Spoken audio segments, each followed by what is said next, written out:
Hi, this is Ken, and here's a video about how to make a fiberglass fin. Or maybe I should have titled it, How Not to Make a Fiberglass Fin. I made a lot of mistakes, as you'll see. My project started after I'd searched extensively on the internet and around local surf shops for this profile of fin that I wanted, and I simply couldn't find it. So I got the idea to make it myself. Now I'm just an amateur guy who likes to fiddle around in the garage fixing and building stuff. I have no professional experience or building or business doing things like this. I just really did it just for fun. So hopefully you can learn from my experiment and learn from my mistakes. So here we go. Before I get started, I just want to take a second and say thanks to a few people who have helped made this attempt possible. First is this guy Chipfish61 on swaylocks.com for being what appears to be the first guy since the history of the internet to document and write down and share the fiberglass fin making process. Look at this guy's thread, note his spelling, I think that's an English spelling. He wrote a great blog and there are tons of questions and answers related to his post. Second is Shaper Supply Company in Mar Vista.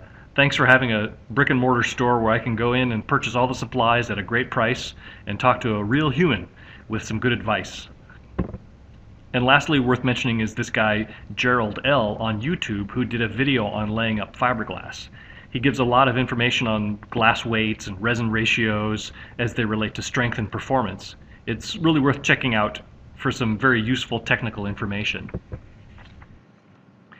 So I started out by drawing a full-size template of what I wanted. That was my original fin, and this is that's the profile that I was looking for. I cut it out of foam core and made sure it was what I wanted in terms of depth, width, rake, position, you know, all that kind of stuff. Next I went down to Shaper Supply Company in Mar Vista and bought all the supplies I needed. As for quantities, I'll tell you what I used, but of course if you make a different size, your quantities will be different. So I used 1 quart of laminating resin, less than 1 ounce of catalyst, less than 1 ounce of surfacing agent, less than 1 ounce of red dye. I bought 10 yards, 30-inch wide of 4-ounce cloth. I cut those down into smaller sheets that gave me 40 layers of the 4-ounce cloth. Then I did a little more research and math and I discovered I needed 8 more layers of 6-ounce to get up to the final product, which I needed to be 5/16 of an inch thick. So I'll show you more on the next slide. And over here is a bunch of tools that you'll need, and as you'll see as I go through my process, I don't have a lot of this stuff and how I kind of Mickey my way around it. So this is what I did. I bought 4-ounce cloth for no better reason. I just thought it would look finer. But as I learned, it makes very little or no difference to the final product. In fact, 4 ounce is a little too fine. It's more like thin silk, and I had a hard time handling it and keeping it straight, especially when you get your hands sticky with resin. If I had to do it again, I would use 6-ounce fabric. Much easier to handle, as you'll see, and it makes very little difference to the final visual end of the final product. So here's all my cloth cut down to 15-inch by 18-inch sheets, and that's my paper fin template sitting on top. I got this crazy idea. I wanted a pattern or image in the fin, so I sketched these lines on a sheet with a Sharpie marker and put this sheet in the middle of all the layers. Now if I had to do this again, I would have spent a little more time on this step, really doing something nice, like maybe a print on some rice paper or some cut paper pattern or even a leaf. You know, you can put a flat leaf in there. You can even put a bug in there if you wanted to, or nothing at all. But I wish I spent a little more time on this step. All right, so let's get started. Here is my sheet of glass, and I rubbed a thin layer of carnauba wax on it. And here are the liquid chemical supplies. So regarding mixing quantities, just do whatever the manufacturer recommends on the side of the bottles. Regarding color, I put in about 24 drops per 8 ounces of resin, and that got the saturation that I was looking for. So now we're really getting down to business, and I apologize for not taking more pictures during this step, but my fingers were too sticky to handle the camera. Go and take a look at that other video on YouTube by that guy Gerald L., and you'll see how it's really supposed to be done. It's a live action video of him laying up fiberglass with resin. So I mixed up the chemicals in 8-ounce batches, and I used just enough catalyst for the slow hardening process. I put in 24 drops of red dye per 8 ounce of resin. And the way it goes is you first lay down a thin layer of resin directly on the waxed glass. And then you lay down 3 layers of cloth, and then you pour some resin on top of it, and you spread that around with a brush or a roller, or I used a credit card. And as you work, you will see the cloth, the dry cloth, slowly soaking up the liquid resin. Check to make sure all those layers are wetted through. Use just enough resin to wet the cloths without making a soaking mess. And depending on how much catalyst you use, you can work slowly, so take your time. That was one of my mistakes, is I was just working too quickly and I was making some mistakes there. Take a close look and see that you're getting out all the air bubbles. And you would repeat that process of laying down new cloth, pouring on the resin, brushing it smooth, pushing out the air bubbles. Lay down new cloth, pour resin, brush it smooth, push out the air bubbles. And you know, this is the stage where you can get artsy if you want. You could use different color resins, or you know, add a rice paper inlay, a drop of paint in there, or whatever. But I highly recommend doing a small experiment first. I tested everything first with a 4-inch by 5-inch panel, and I learned a ton. So without the experience of doing this frequently, my mistake was working too fast. First, with mixing the chemicals in the jar, pour it slowly. Add your catalyst and color and mix it slowly. If you mix it fast like I did, you'll have tiny air bubbles that will be impossible to get out, especially out of the 4-ounce cloth. That's another reason not to use the 4-ounce cloth. It's too fine. The weave is too fine to let the bubbles out. The big air bubbles are easy to see and push out, but the tiny ones get trapped in the layers forever. I was nervous and I worked too quickly, so slow down and take your time. The resin takes a lot longer to harden than you might think.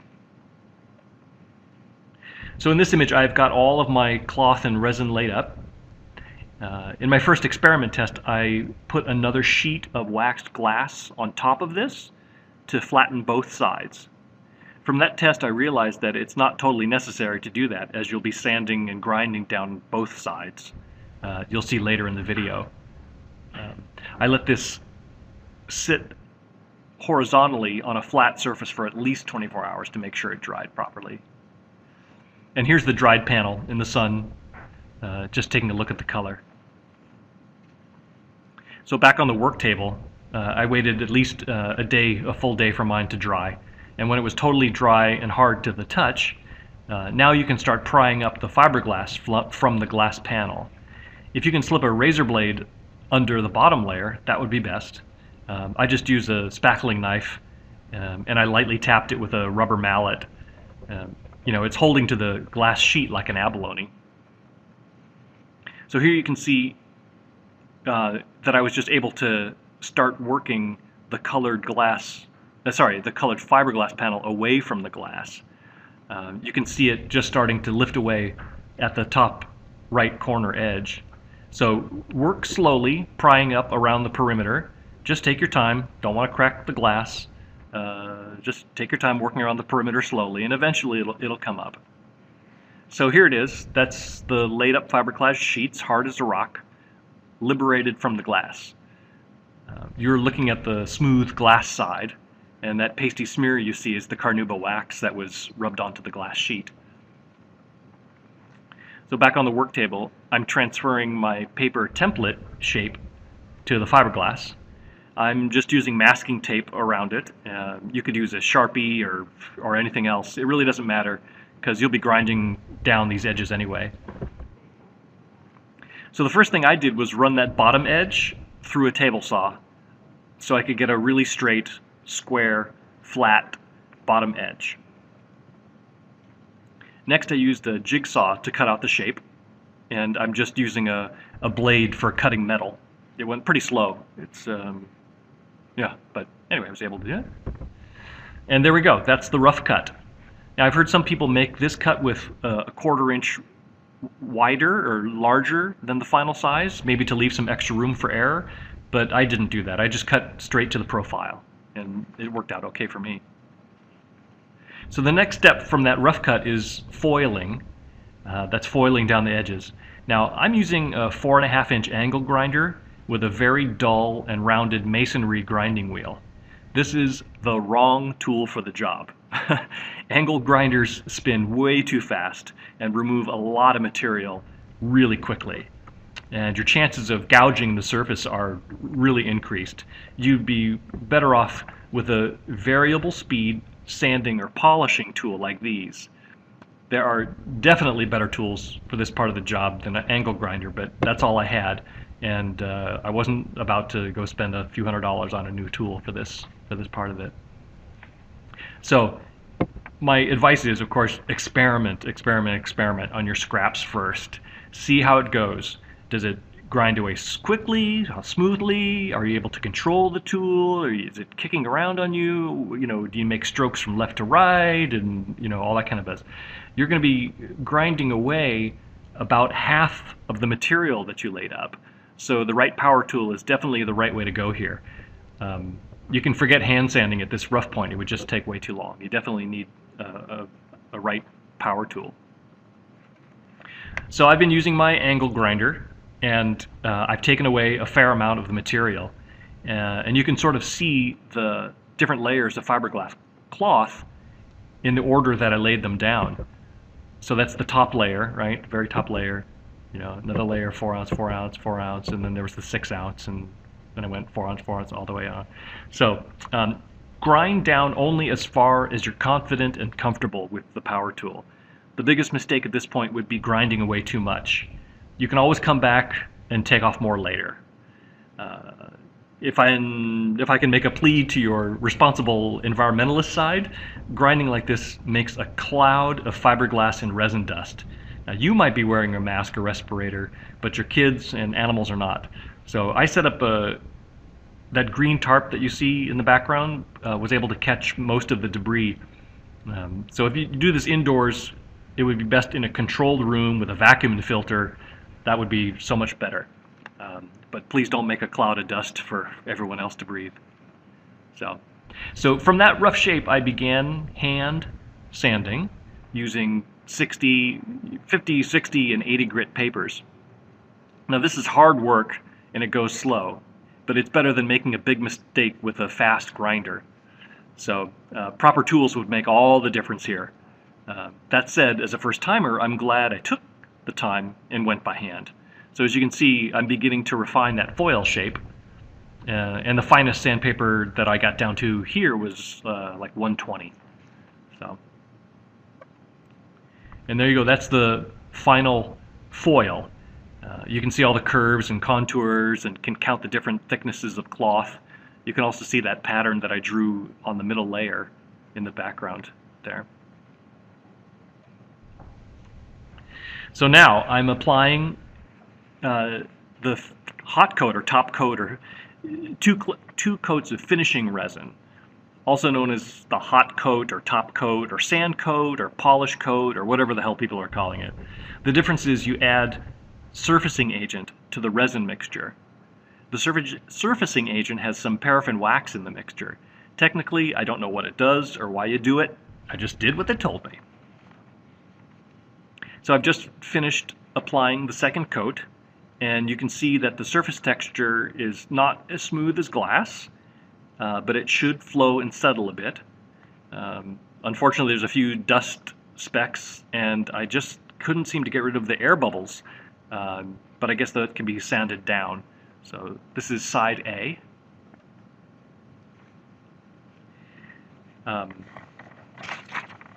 So this is side A after it dried, 24 hours later. And you can see that the resin flowed, right, or flattened out pretty well. I don't see any bubbles here, but I do have a few dust specks.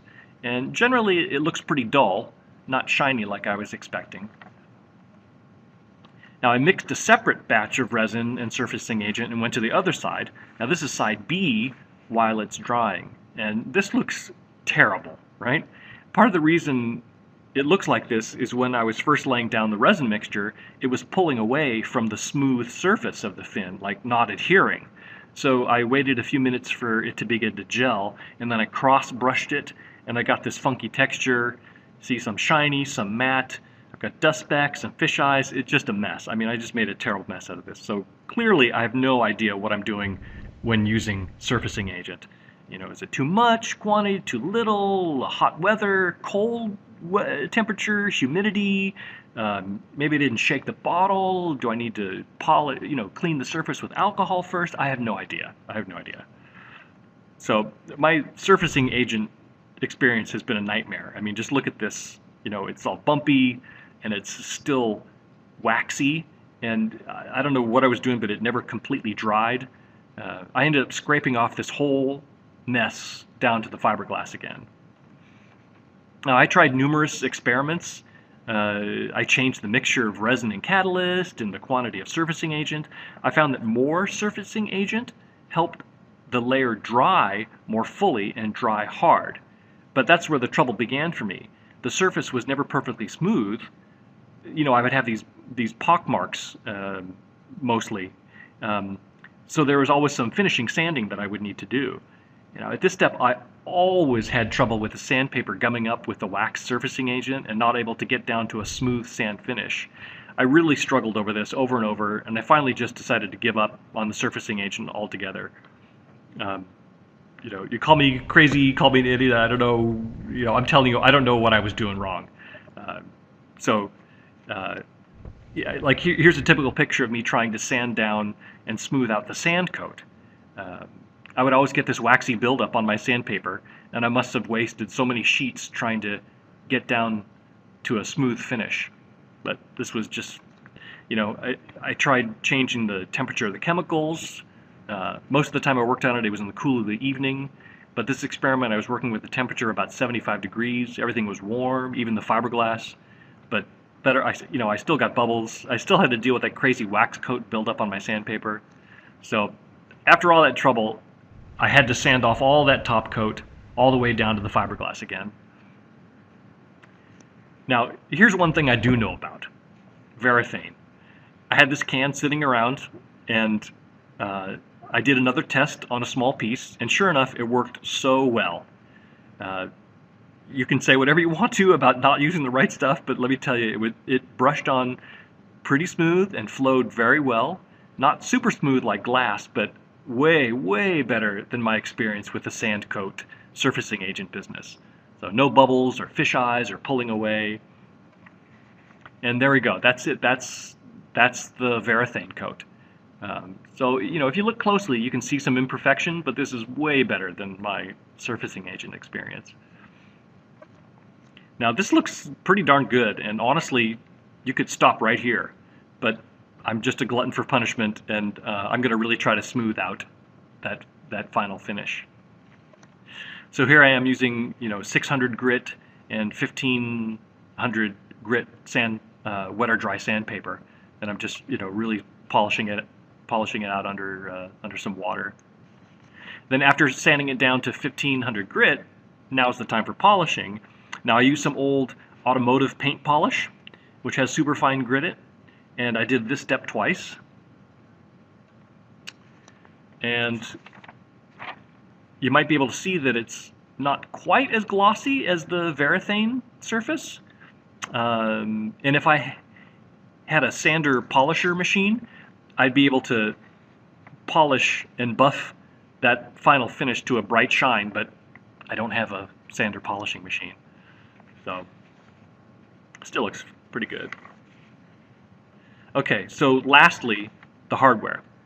You need a screw or a dowel to use at the rear base of the fin that slides down into the back of that fin box. Now, I was lucky enough to find this stainless steel dowel with the right diameter that I will cut down to size. I've heard that you could alternately use a stainless steel screw with a high thread count and just cut off the head, but I was lucky enough to find this. So checking my found dowel just to see and make sure that it's the same diameter as the one on the original fin. I'm also measuring the hole location on the original fin and transferring that measurement to the new fin. That's 5/16, from the bottom of the fin to the center line of the hole. And here I'm just cutting down the stainless steel dowel to the correct length using my Dremel tool. At this point I was also checking to make sure the freshly cut dowel would fit smoothly and slide back into the fin box of my longboard. And this is the new dowel and the hole. And I just used a regular drill, starting with smaller bits and drilling from both sides to make sure I had the measurement centered and square. Then I would increase the drill bit size and keep checking that I was centered and square until I got up to the 3/16 inch hole size. I would also have to round off that bottom back corner so the fin can be lowered into the box, tilted, and slid back in the box all the way. And then to fix it, I just mixed a tiny bit of resin and catalyst and set the dowel in the hole and let it dry. So here I'm putting a hole at the front of the fin that will hold the screw that holds the fin down in the fin box. Now I imagine this would best be done with a drill press and a jig, but I don't have one, so I just carefully marked the location using a square and began drilling through using a very small bit. And I was off square just a tiny bit, so the next larger drill bit I used, I would lean on it a little to the square direction.